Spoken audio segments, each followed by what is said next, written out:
Honey, grab the biggest glass of wine you own. I'm talking the whole bottle, because the story I am about to tell you is going to make you want to throw your phone across the room. We are talking about the audacity of men, the absolute delusion of romantic gestures, and a level of trauma that I am still paying a therapist to help me unpack. You think you've had bad dates? You think your ex was toxic? Buckle up, Buttercup, because my ex boyfriend, let's call him Chad, decided that the best way to ask for my hand in marriage was to make me think I was about to be murdered.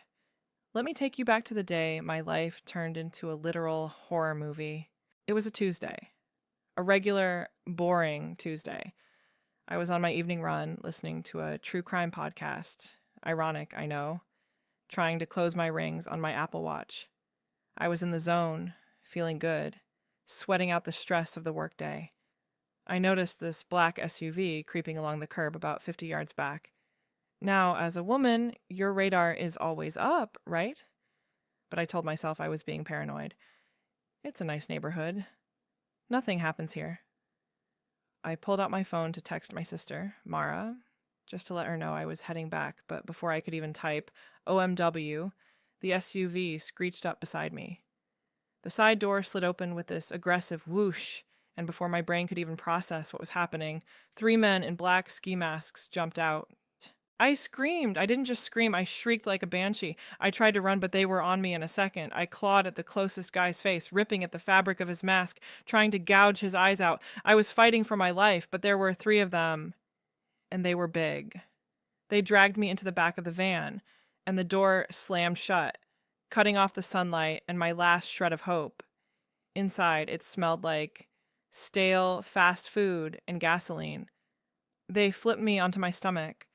I was kicking, thrashing, doing everything they tell you to do in self-defense classes. One of them sat on my legs while the other grabbed my wrists. "Calm down! Stop fighting!" They kept yelling, which only made me fight harder because, hello, you just kidnapped me. They zip-tied my wrists behind my back so tight I lost circulation immediately. Then they did my ankles. I was hyperventilating, crying so hard I was choking on my own spit. Then came the gag. They shoved a cloth in my mouth and tied it behind my head, muffling my screams into pathetic little whimpers. Finally, they threw a heavy, scratchy burlap sack over my head. I was in total darkness. I was bouncing around on the floor of a van, bound and gagged, convinced, absolutely convinced that I was being taken to a second location to be trafficked or killed. I don't know how long we drove. It felt like hours. It was probably only 20 minutes, but time doesn't exist when you think you're about to die. I'm not ashamed to admit this because it shows you the level of terror I was in. I peed myself. I was so petrified that my body just gave up. I was lying there in my own urine, sobbing, begging God, the universe, anyone to just let me live. I thought about my mom. I thought about my cat. I thought about how I'd never get to say goodbye to anyone. The van finally stopped. I heard gravel crunching. The door opened and hands grabbed me, dragging me out. My knees scraped against the ground. They hauled me inside a building. The air changed. It wasn't outside air anymore. It smelled like vanilla candles. They dropped me onto a carpeted floor. Hands were everywhere, cutting the zip ties on my ankles and wrists. They ripped the gag out of my mouth. "Please," I sobbed, my voice raw and broken. "Please don't kill me. I'll do anything, please." One of the masked men barked, "Stand up, betch!" I scrambled to my feet, shaking so hard my teeth were rattling. Slowly, dramatically, they pulled the sack off my head. I squeezed my eyes shut, expecting to see a gun barrel or a torture chamber. Surprise! My eyes flew open. I wasn't in a warehouse. I was in a living room. My living room. And standing there in the center of the room was Chad. He was on one knee. He was wearing his best suit. Behind him there were these tacky gold foil balloons that spelled out, "Will you marry me?" For a solid 10 seconds, my brain just short-circuited. I couldn't compute. The masked men, they were standing off to the side, pulling off their ski masks to reveal grinning faces. I recognized one of them. It was Chad's gym buddy, Mike. They were laughing. Actually, laughing. I looked down at myself. I was covered in dirt, sweat, and urine. My wrists were red and throbbing. My heart was beating so fast I thought I was having a cardiac event. Chad was grinning up at me, holding a velvet box with a diamond ring inside. He looked so proud, like he had just invented electricity. "Alex! What is this?" I choked out. My voice didn't sound like mine. It sounded like a ghost's. "Surprise, babe! I wanted it to be memorable!" He beamed, wiggling the box. "Well, will you?" "Memorable?" I whispered. The shock was starting to wear off, replaced by a cold, sharp rage that started in my toes and shot up to my skull. I just got abducted. I thought I was going to die." Chad's smile faltered a little, but he didn't get up. "It was just a prank, babe. You know, like in the movies. Extreme romance. I thought you'd love the adrenaline rush." "Love it!" I screamed. The sound tore out of my throat. "I peed my pants, Chad. I literally pissed myself in fear. Look at me." The room went dead silent. The kidnappers stopped chuckling. They looked at the wet patch on my leggings and then at each other, suddenly looking very awkward. "Is this a joke?" I asked, trembling. Tears were streaming down my face again, but these weren't fear tears anymore. They were pure hatred. "How could you think this is funny? How could you think this is love?" Chad finally stood up, looking confused and a little annoyed that I wasn't jumping into his arms. It was supposed to be romantic. A roller coaster of emotion. From the lowest low to the highest high. "Stop overreacting." "Overreacting?" I gasped. One of the masked guys, Mike, stepped forward. "Hey, come on, just take the ring and say yes so we can pop the champagne. This suit is itchy." I recoiled like he had burned me. "Get away from me!" I shrieked. "Do not touch me!" Chad let out a frustrated sigh, running a hand through his hair. "Please, just say yes. I went through so much trouble for this. Do you know how hard it is to rent a windowless van?" I looked at the ring. It was huge. It was beautiful. And it made me want to vomit. I looked at the balloons. I looked at the men who had bruised my wrists and traumatized me for life. "Did you even think about me?" I asked, my voice breaking. "Did you think about how I would feel? This isn't love, Chad. This is abuse. You scared me. You hurt me." "I just wanted to surprise you," he whined, sounding like a toddler who dropped his ice cream. "I thought you'd be happy." "Happiness doesn't come from fear," I said, feeling a sudden surge of clarity. "I can't say yes. I can't." The silence was heavy. It was suffocating. "Please, just put the ring on," Chad urged, desperation creeping into his voice. "Don't ruin this." "No," I said firmly. "I can't. Not like this. Not ever." I turned my back on him. I needed to leave. I needed to get out of this house before I suffocated. "Let her go," one of the other masked guys said quietly. It was the only sensible thing anyone had said all night. Chad spun around to his friends. "What do you mean, let her go? This was the plan. She's supposed to say yes." "Plans change, dude," Mike said, looking uncomfortable. "You messed this up. Look at her. She's shaking. You made her cry, man. Not happy tears. Ugly tears." The third guy added, This feels illegal." "I planned this perfectly," Chad shouted, throwing his hands up. "You're ruining everything." "You traumatized her," Mike shouted back. "Good luck trying to marry her now."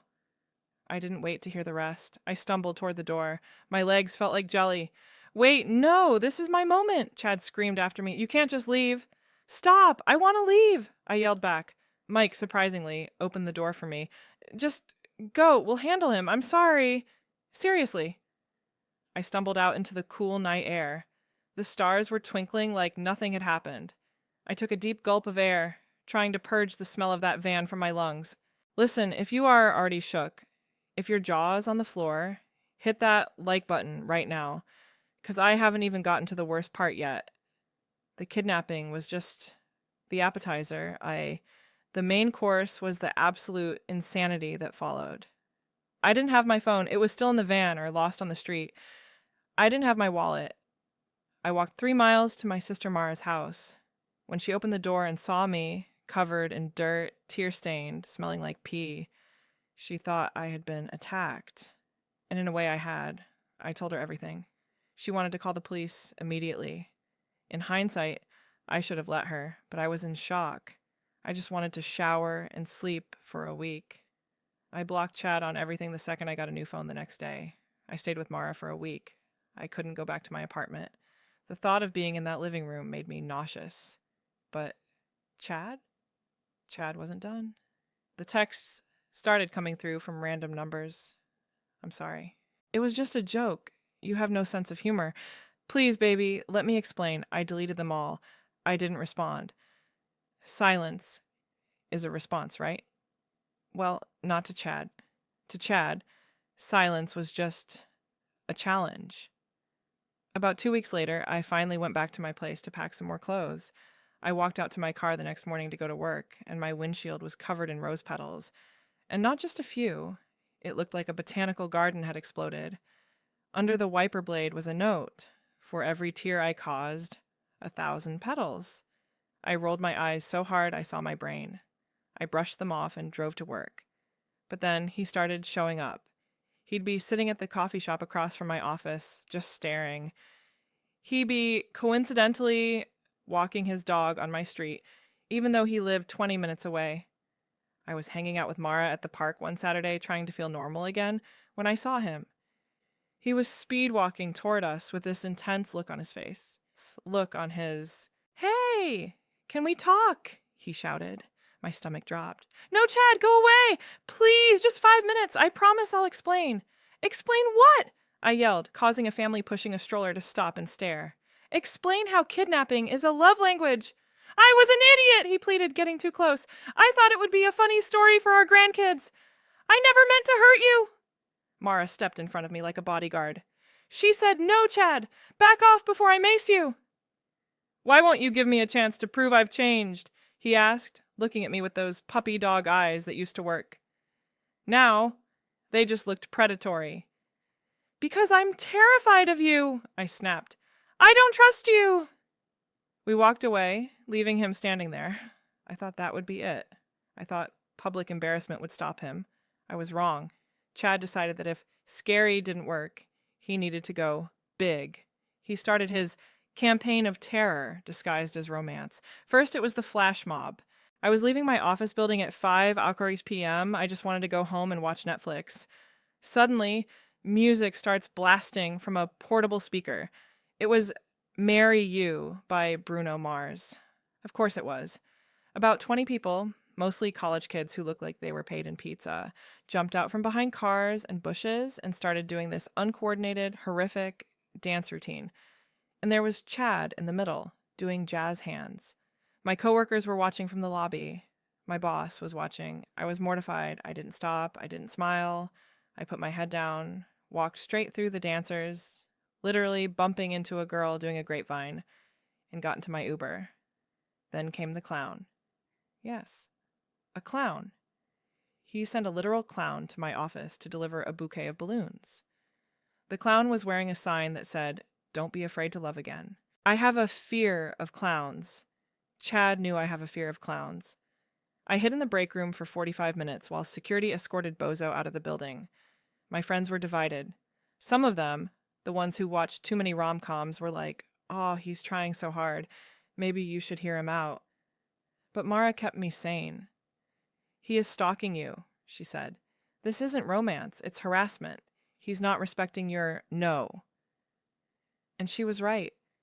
Every gesture was about him, his performance, his redemption. He didn't care that I was humiliated. He just wanted to win. Make sure you're subscribed, because the update I'm about to drop is going to make you scream. This is where it went from annoying ex to call the SWAT team. It was a Friday night. I was at home, trying to relax. Suddenly, I hear sirens. Lots of them. I look out my window, and there are flashing lights everywhere. People are gathering on the sidewalk, pointing up at the building across the street. My phone starts blowing up. Texts from neighbors, texts from random numbers. "Look outside!" "Is that for you?" OMG, I went out to the balcony. There, on the roof of the 4-story apartment complex opposite mine, was Chad. He had unfurled a massive hand-painted banner that draped down the side of the building. It read, "I'm sorry, my name. Will you marry me?" He was standing on the ledge, the literal ledge, holding a megaphone. My name! His voice boomed through the neighborhood, distorted by the feedback. I know you're in there! I love you! I'll scream it from the rooftops! The police were below with a megaphone of their own. Sir, please step away from the edge! I felt like I was going to pass out. This was it. The final humiliation. He was holding the entire neighborhood hostage with his drama. I ran downstairs. I had to end this. When I got to the street, a cop tried to stop me. He's calling for me, I told them, my face burning with shame. I grabbed the police megaphone. My hands were shaking uncontrollably. Chad! I screamed. Or get down from there right now! Not until you say yes, he shouted back. I'm risking it all for you, baby. That's love. Do you even hear yourself? I screamed, tears stinging my eyes. You are acting like a lunatic. This isn't love. You are manipulating me. I'm fighting for us. There is no us, I bellowed, and the crowd went silent. You kidnapped me. You stalked me. You sent a clown to my job. I don't want to marry you, Chad. I want a restraining order. You could hear a pin drop. The reality of what I said hit the crowd. The "oh, how romantic" vibe died instantly. People started murmuring. Chad stood there on the ledge, the wind whipping his tie around. He looked small. He finally looked defeated. I just wanted to show you I cared, he said, his voice cracking over the megaphone. Get down, I said, exhausted. Just get down. He stepped back from the ledge. The police rushed the roof. They brought him down in handcuffs. Not for the proposal, but for trespassing, disturbing the peace, and creating a public hazard. As they walked him past me to the squad car, he stopped. He looked at me, tears streaming down his face. I really did love you, he whispered. No, you didn't, I said, my voice steady for the first time in months. You loved possessing me. There's a difference. And just like that, he was in the back of a car again. But this time, it was the police car, and he was the one trapped inside. The fallout. After the roof incident, I moved. I couldn't stay there. I changed my number. I got a restraining order. Granted immediately, thanks to the police report from the roof stunt. I spent the next 6 months in serious therapy. I had PTSD. I couldn't be in small, enclosed spaces. I couldn't handle surprises. If someone yelled, "Boo!" I would have a panic attack. I started taking an art class just to get out of the house and do something with my hands other than wring them in anxiety. Painting became my escape. It was quiet. It was safe. That's where I met Liam. Liam was the opposite of Chad. He was quiet. He asked before he touched me. He didn't need to be the center of attention. When I told him on our third date about what happened, about the van, the pee, the clown, he didn't laugh. He didn't say, "Wow, crazy story." He just took my hand and said, "I am so sorry that happened to you. You didn't deserve that." It was the first time a man had validated my fear instead of trying to minimize it. Update 1. 2 months later, Chad tried to reach out through a mutual friend, begging for closure. He wanted to meet for coffee to explain his vision one last time. I told the friend, "My closure was watching him get arrested. Tell him if he contacts me again, he violates the restraining order and goes to jail." I never heard from him again. Update 2. 6 months later. Liam and I are still together. It's a slow burn. No grand gestures, no flash mobs, just consistency. Last week was my birthday. Chad would have probably hired a skywriter. Liam? He made me dinner and gave me a set of high-quality paintbrushes I'd been eyeing. I cried. Not out of fear, but because it was so normal. And normal is exactly what I wanted. Final update. The karma, so... Remember the masked guys? Mike and the others? Turns out Chad never paid them. He promised them $500 each for the abduction and stiffed them after I said no. Mike ended up testifying against Chad in court regarding the trespassing charges to cut a deal for himself. Chad ended up with probation, a massive fine, and community service. But the kicker, he lost his job. Apparently, corporate finance firms don't like it when their VPs make the evening news for rooftop standoffs. I saw a photo of him recently on social media. He looks tired. He's single. And rumor has it he's banned from every party supply store in the tri-state area. As for me, I'm happy, I'm painting, and I'm never, ever getting in a van again. So let me ask you this. If your partner pulled a kidnapping prank to propose, would you have forgiven them, or would you have pressed charges the second that blindfold came off? Let me know in the comments, and stay safe out there, ladies. Watch your backs.